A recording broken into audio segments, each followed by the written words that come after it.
hello, and welcome to another edition of Health Solutions with Shawn and Janet Needham, where Team Needham discusses everything healthcare. I'm your host, Shawn Needham, along with my wonderful wife, Janet, and we are streaming live from the Moses Lake Professional Pharmacy podcast studio, and we are super excited to have Joanne Kennedy on our show today. She is going to be talking about MTHFR, methyl tetrahydrofolate reductase deficiency. I just had to say it.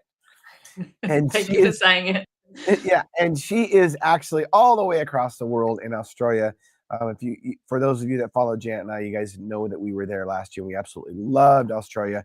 And I think she's our third guest from that continent. We've had 2 or 3 guests from Australia and 1 from New Zealand. So, Joanne, introduce yourself and tell us a little bit about MTHFR.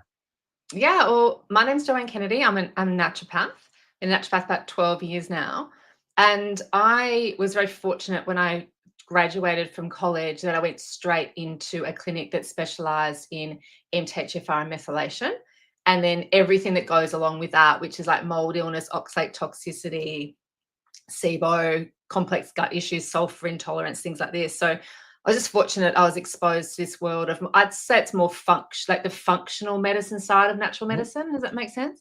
Yep. And so it was MTHFR. Well, what led me into MTHFR is I was, when I was at college, I did a lot of extra learning and webinars, online learning, and I came across Dr. Ben Lynch in the US, and he had a whole training program on methylation, and I just became really, really fascinated by MTHFR and methylation. And when we were doing student clinic, I had a patient come in. She had premenstrual dysphoric disorder, which is a severe form of premenstrual syndrome. She was bedridden with depression.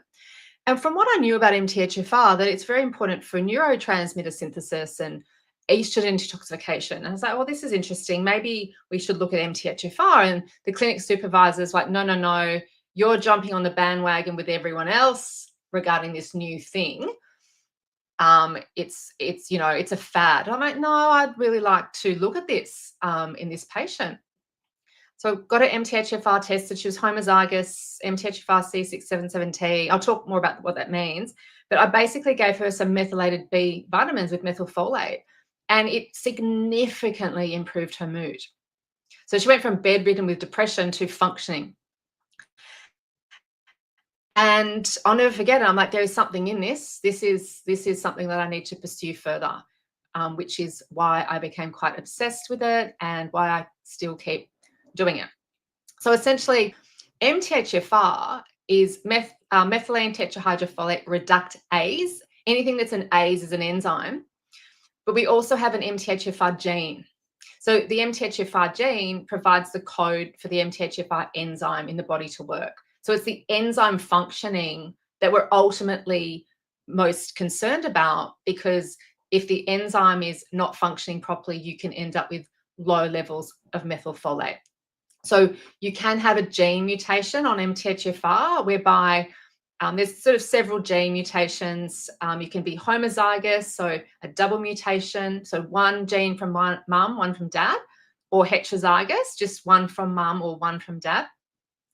And if you're a homozygous, particularly for the C677T allele, you can have a 70% reduction in that enzyme function.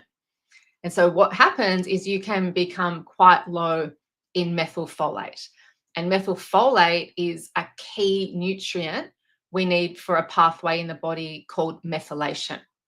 And methylation does many things. It helps make and balance your neurotransmitters. That's quite complex, but it's important for serotonin production, dopamine production, but it's also important for clearing it, because when we don't want high serotonin or low, we want balanced. Same with dopamine.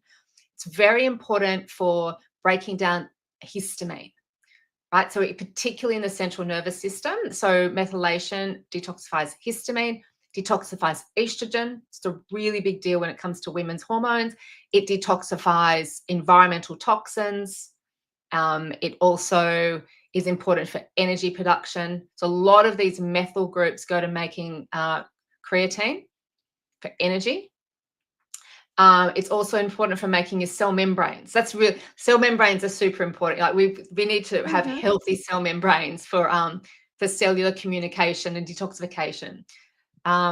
So it's involved in over 200 enzyme processes in the body. It helps make melatonin, right, for sleep. So it does so much. So if you have a gene mutation on MTHFR, where you're just not getting enough methylfolate, which is one of these key nutrients, then it is something that clinically we need to really think about with that patient in combination with all the other things that can disrupt methylation, environmental things. Janet, what questions do you have for Joanne?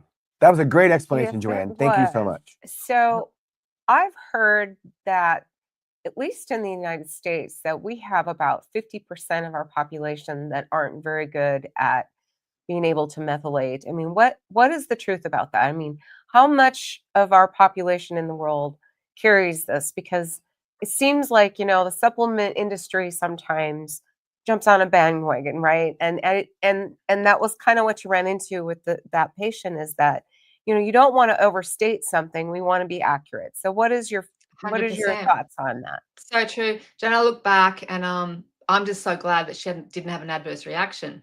Right. Right? Because people can. So great question. The main reason, one of the main reasons I still do MTHFR is because there's just so much overkill and so much hype around it, and a lot of it's just not necessarily right. So just because you got a mutation on MTHFR doesn't mean you've got any health concerns. It doesn't mean you've got methylation issues. You might not have methylfolate, low methylfolate. Like if you don't eat any green leafy vegetables, right, you're not going to have any folate of any description. So we always need to remember that it's environment as well. Now, the other thing that is concerning for me is you can do your gene report, and a lot of companies are saying you take this nutrient for this gene mutation. And so if you have MTHFR, you need to take methylfolate. If you have COMT gene mutation, you need to take SAMe, or they'll say you need to take iron or copper or zinc. They say you need to take a nutrient for a gene. It's usually the cofactor, without any understanding of that patient's pre-existing health conditions and other concerns. I see it all the time. So some people should not take iron because they've got SIBO. It makes SIBO worse. Some people should not be taking copper because they've got low zinc. Some people absolutely should not be taking SAMe because it can cause massive adverse reactions, particularly around mental health if done incorrectly. So you should not take vitamin C if you've got high oxalate. So we just see this all the time where people are told to take a particular nutrient for a gene mutation, and it can make them way worse. So yes, it's so that there's that, and there's also the fact that methylation. So Janet, the thing is with methylation, because it's impacted by the environment, so it's impacted by stress, really, because it depletes hydrochloric acid, depletes B12. It can cause SIBO. SIBO causes B12 deficiency, folate deficiency. You need both those nutrients for methylation. Mold significantly disrupts methylation. Oxalate toxicity disrupts methylation. Simply having a lot of inflammation, oxidative stress in the body can reduce inflammation. Let's reduce methylation. Sugar disrupts methylation. Lack of sleep, over-exercise, under-exercise, all of these things can disrupt methylation. And sure, some people are way more, from a genetic point of view, potentially like significant epigenetic issues. They can have a worse time with methylation than someone. So even if you had a twin, right, and your twin went and lived with the mum, and your mum lived in Washington and dad lived in New York, you had two twins and you separate them at birth, and one lives in each completely different type of place, you will have a different expression of the methylation process due to environment. Does that make sense? Yeah. So of course, and right. Yeah. And that's one thing we say all the time on our podcast and when we talk to our patients as pharmacists, is that, the twins are a good example. And by the way, I'm a twin, an identical twin. But we can't change our genetics, but we can change the way our genes are expressed. I mean, those are facts. That's why we're doing this. Yeah. Right. Exactly. And we always use that example when somebody is kind of being a negative and pessimistic about, well, I just have bad genes for diabetes. My parents had diabetes, my parents had heart attacks and cardiovascular disease, so basically I'm going to. It's like, well, Yeah. just because it's in your genetics does not mean that you can't change the way your genes are expressed due to environment. And your example was a good one. Yeah, it's really true. So the interesting thing now with methylation, there is a company that I'm now talking to a lot in the US. They do home methylation kit testing. It's like a COVID test. It's a saliva swab test. So you can test your methylation each day for about a month or so, and you can see where it's starting to change. So instead of what we used to do is you'd send your blood test off to a lab, and it would identify your methylation status in that time on that day. And for women in particular, it changes throughout the menstrual cycle significantly. And so we can now test, and I'm doing it with a lot of my women with bad hormonal disruption and perimenopause, whereby we can test methylation each day and see when it's sort of changing throughout the cycle. And it's been a game changing. And the interesting thing with this is that there is a significant proportion of people that I'm doing this on that are over methylating, not under. So this is opening a can of worms for me, to be honest, because we could never really see in real time that people are actually severely over methylating. And so when they're over methylating, the symptoms can often look like under methylating. They can have issues with estrogen detoxification, histamine issues. They can have issues with depression, anxiety, irritation. So it's the balance of it. But now we can test in real time to see what is happening with methylation on a day-to-day basis. And you would, if you're a man, you'd probably do like 2 weeks of testing, and you can see your baseline. You take the supplements to help reduce the methyls or increase.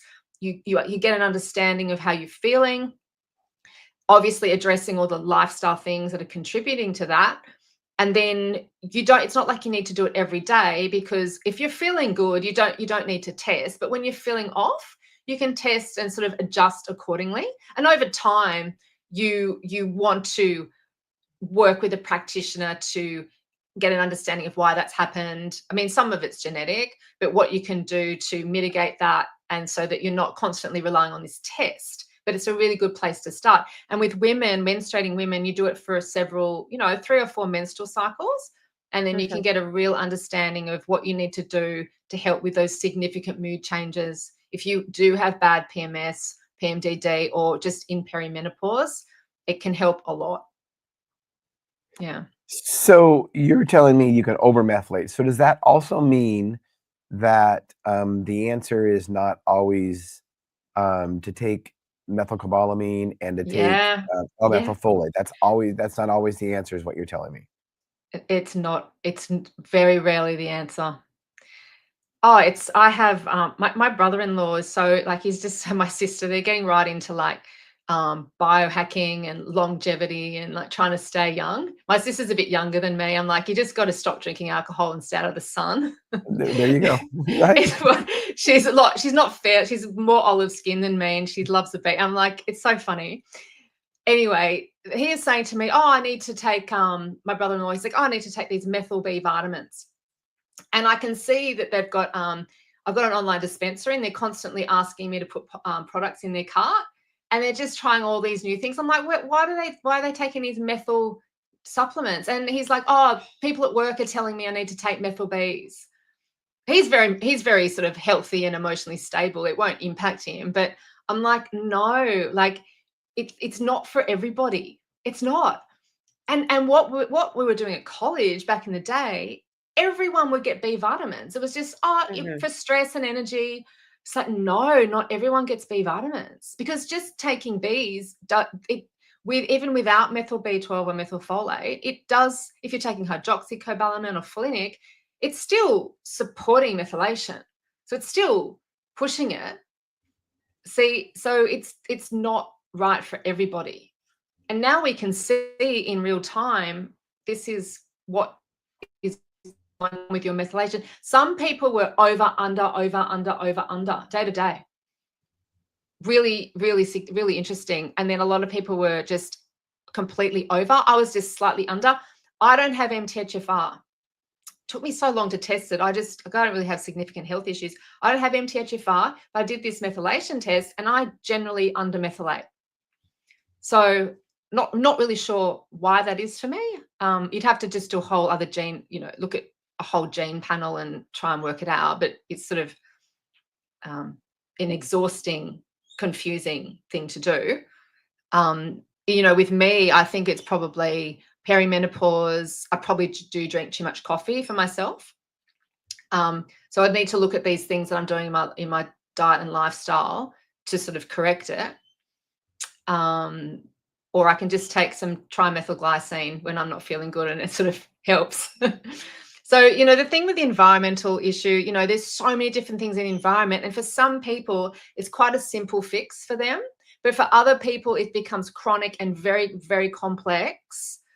And they might have a mixture of they've had mold illness, they've had high oxalate, they've had SIBO, they've had significant stress and trauma disrupting the nervous system.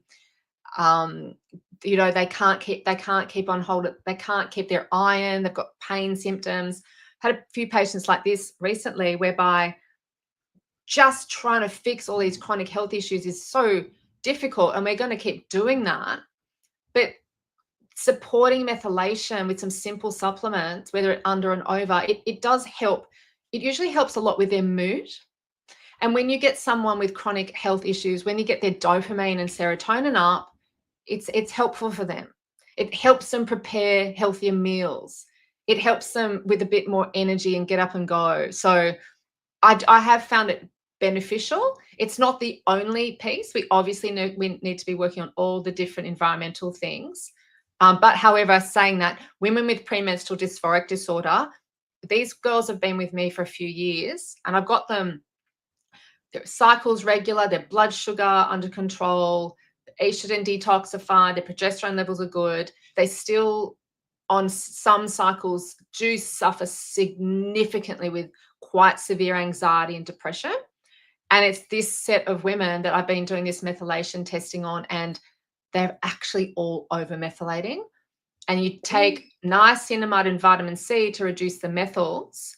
And I couldn't believe it, because this one girl I've been working with for years, I speak to her a lot. I said, can you just, after you do that test and you're over methylating, take niacinamide, vitamin C at the recommended dose. Tell me how you're feeling. She said, I felt significantly better. So the doctors are saying you need to take antidepressants, and she was pushing up against that. And then it pulled her out of her depression. So it's a can of worms for me, to be honest. It's a can of worms for everybody, because you just could not tell. This is a girl that had all the signs and symptoms of being an undermethylator. She was high histamine. She had fibroids. She's got estrogen dominance. So it was not evident until we did the test to actually see. And she's slightly undermethylating in the follicular phase of her cycle, and then when she ovulates, she's significantly undermethylating.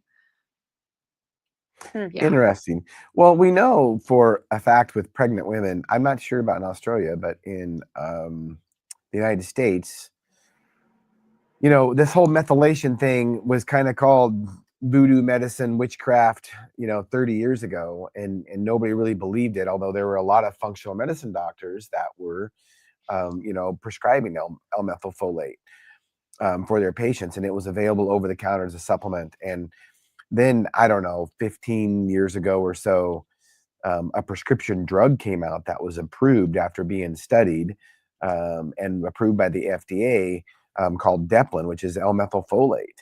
So then all of a sudden it was, MTHFR was cool, and it wasn't voodoo medicine anymore. So it's not like there's not science backing this. I love what you're doing, because I had no idea that there were people that were over methylating. So I'm interested in finding out definitely more about that. So what do you do with patients that are over methylating? And I know it's just not that simple from what I'm I talking to know. you about. But No, it's not, Shawn, it's not. And I just have to admit, I'm working with these scientists in the US now. I'm so glad they approached me about this test kit that they do. I'm like, this is interesting. I'm going to start using it. And I have. And then I'm just in contact with him on a regular basis. And he's a scientist. I'm so happy about it because he could just talk to me about it. I have so many questions for him. I've got more questions than answers, to be honest. So over methylating, I think it's just to answer, it's a complex mix of environment and genetics. And I'm not really that clear on what environmental things are significantly causing this super high like these women are very over methylated.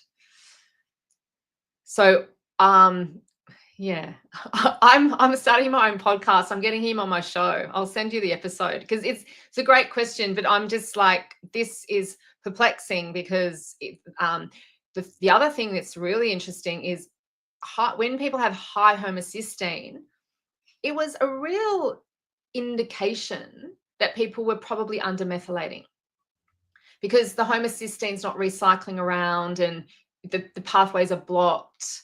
High homocysteine can be due to low methylfolate, for instance. And therefore, if you've got low methylfolate and you've got some low B12, you don't have the nutrients required for methylation, and your homocysteine's high, then we always were presuming that this person was undermethylating. But I've seen patients recently, they've got high homocysteine and they're overmethylating.